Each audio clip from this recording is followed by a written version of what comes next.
Bonjour à tous et bienvenue sur Crypto Flash, la chaîne de l'actualité crypto. Aujourd'hui, je vous parle d'un piratage énorme, plus de 80 millions de dollars volés, mais on va aussi parler d'un token qui a pump de manière assez hallucinante. Je vais vous parler de l'ETF Spot Bitcoin. On va parler aussi de Vitalik et de la nouvelle roadmap Ethereum. Donc, pour ceux qui ne connaissent pas la chaîne, tous les jours, le meilleur de l'actualité crypto, n'hésitez pas à vous abonner, activer la cloche. Le cours des crypto-monnaies aujourd'hui, légère hausse BTC, 43 000 dollars plus 0,4%, Ether 2329 plus 0,36%. Donc Solana plus 3%, le marché en légère hausse. Je voulais vous parler tout d'abord de l'ETF Spot Bitcoin. La SEC a informé un certain nombre de sociétés qui ont déposé des dossiers pour les ETF Spot Bitcoin qui devraient avoir une réponse d'ici mardi ou mercredi, donc demain ou après-demain, en vue d'un lancement la semaine suivante. Donc c'est vraiment en train de se rapprocher. Les gens vraiment, tout le monde est dans les starting blocks pour cet ETF Spot Bitcoin qui pourrait amener des milliards et des milliards de dollars d'investissement sur le marché Bitcoin. Et l'idée, c'est que ça tire ensuite tout le marché crypto. Il y a d'autres ETF à venir sur d'autres cryptos. On parle de l'Ether ensuite, de potentiellement l'Ether staké. Bref, il y a plein de choses qui arrivent et tout le monde attend ça avec impatience. Moi, le premier. Ensuite, on a eu un piratage énorme. 80 millions de dollars volés au niveau de l'Orbit Bridge.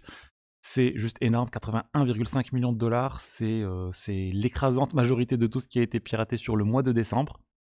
C'est un piratage en fait parmi le top 10 des piratages sur l'année 2021-2023. C'est quoi l'Orbit Bridge? C'est une blockchain, l'Orbit Chain, qui est un bridge du coup qui permet de transférer de la crypto de divers tokens à travers ce pont. Et il y a eu 30 millions d'USDT, 10 millions de DAI, 10 millions d'USDC. Bref, c'est juste énorme ce qui a été piraté. C'est un bridge qui est très lié à Clayton, je sais pas comment ça se prononce, Clayton, la blockchain avec le token Clay.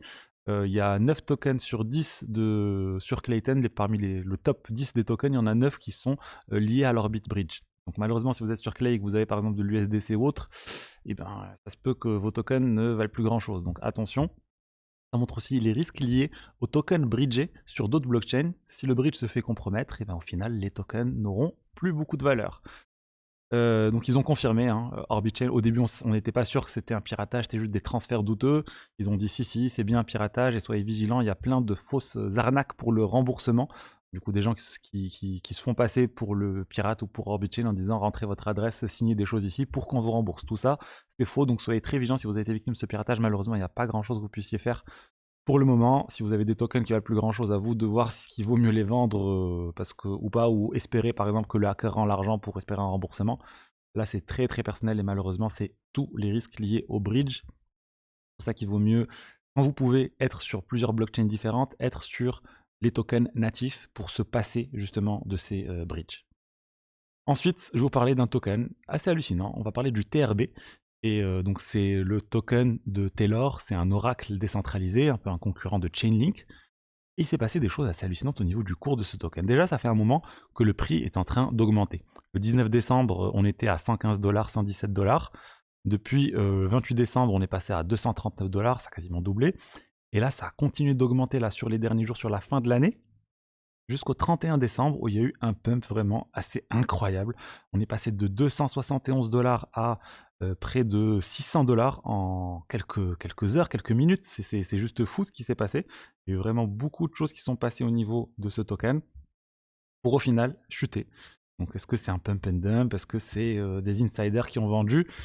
Toujours compliqué. Et du coup, si vous étiez investi, j'espère que vous avez des stratégies de sortie avec de la vente, on va dire, à certains niveaux, parce que c'est assez fou de voir ce type de choses. On voit rarement des cryptos qui ont des market cap, on va dire, assez élevés, 500 millions de dollars de market cap, faire du x2, x3 en quelques heures. C'est vraiment rare de voir ce type de choses et c'est la signe de ou une euphorie ou vraiment de la manipulation de marché assez avancée. Je vous rappelle qu'il y a mon webinaire sur comment sécuriser sa seed phrase. C'est à la fin du mois de janvier, vous avez le lien dans la description, c'est totalement gratuit. Je vous parle vraiment de plein de choses liées à la sécurité de la seed phrase. Ensuite, on va parler de Vitalik et de la nouvelle roadmap Ethereum qui a été publiée. En fait, c'est une mise à jour de la roadmap précédente qui avait été publiée l'année dernière. Je vous avais parlé de ce sujet l'année dernière. Il y a plein de choses sur la roadmap Ethereum. C'est assez complexe.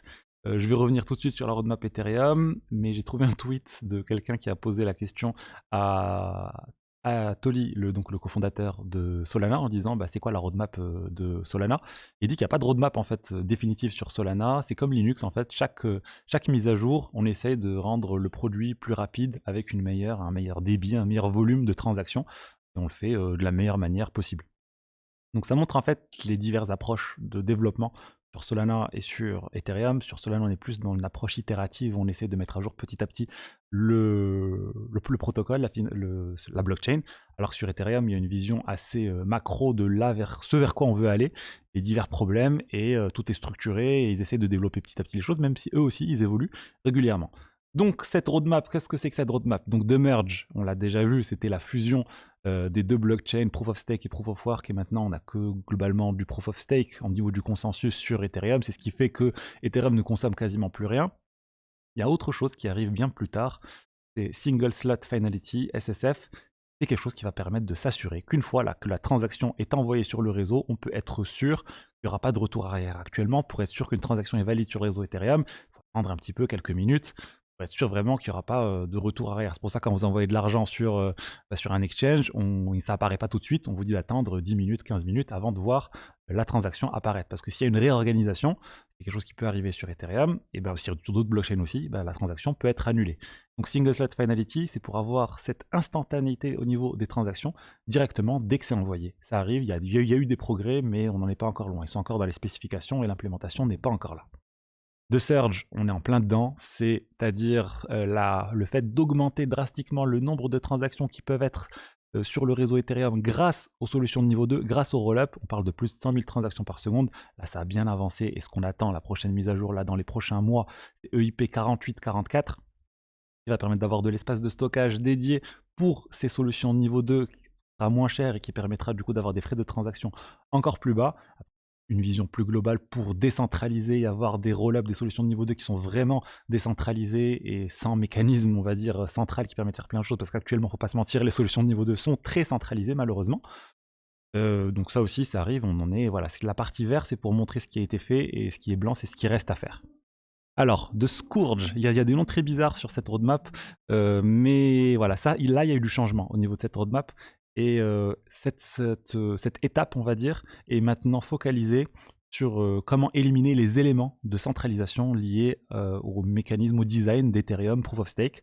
Donc principalement, on parle du liquid staking, avec le fait qu'il y a plein d'entités centrales actuellement au niveau du staking, tel que Lido, qui a plus de 20 milliards de dollars d'Ether stakés, et aussi lié à tout ce qui est MEV, Maximal Extractable Value, la position des validateurs privilégiés qui leur permet de réorganiser les transactions et de tirer profit de cette position qu'ils ont pour faire des attaques sandwich sur les utilisateurs et du coup tirer profit des trades réalisés par exemple par les utilisateurs.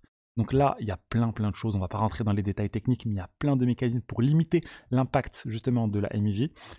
Il y a le fait de forcer les validateurs à inclure toutes les transactions. C'est aussi toutes les problématiques liées à la censure. Donc il y a plein de choses liées à ça qui sont en train d'être développées. Et le liquid staking et la centralisation du staking, là aussi, il y a beaucoup d'initiatives, mais il n'y a rien concrètement d'implémenté. On est plus au niveau de la théorie pour l'instant. Ensuite, The Verge.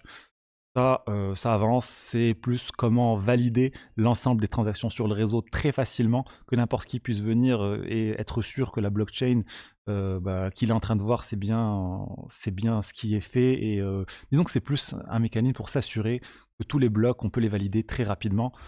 Pour l'instant, voilà, il n'y a pas trop de choses, mais ça devrait être plus utile plus tard quand on aura des light clients, c'est-à-dire des clients légers qui permettent d'interagir directement avec la blockchain sans passer par un intermédiaire central. Là, quand vous êtes sur MetaMask, il faut savoir que vous n'interagissez pas directement avec Ethereum. Vous interagissez avec un serveur centralisé qui est les serveurs de Infura qui, eux, interagissent avec Ethereum. Donc l'idée, c'est un peu de se passer de tout ça et d'avoir un développement de ces clients légers. De Purge, on est plus sur de l'élimination de la dette technique. Pas mal de choses à enlever petit à petit pour rendre le réseau mieux. Et de Splurge, je rendre le réseau, on va dire, plus efficace, plus efficient. Et de Splurge, c'est un peu un fourre-tout pour corriger un ensemble de choses qui restent à faire sur Ethereum.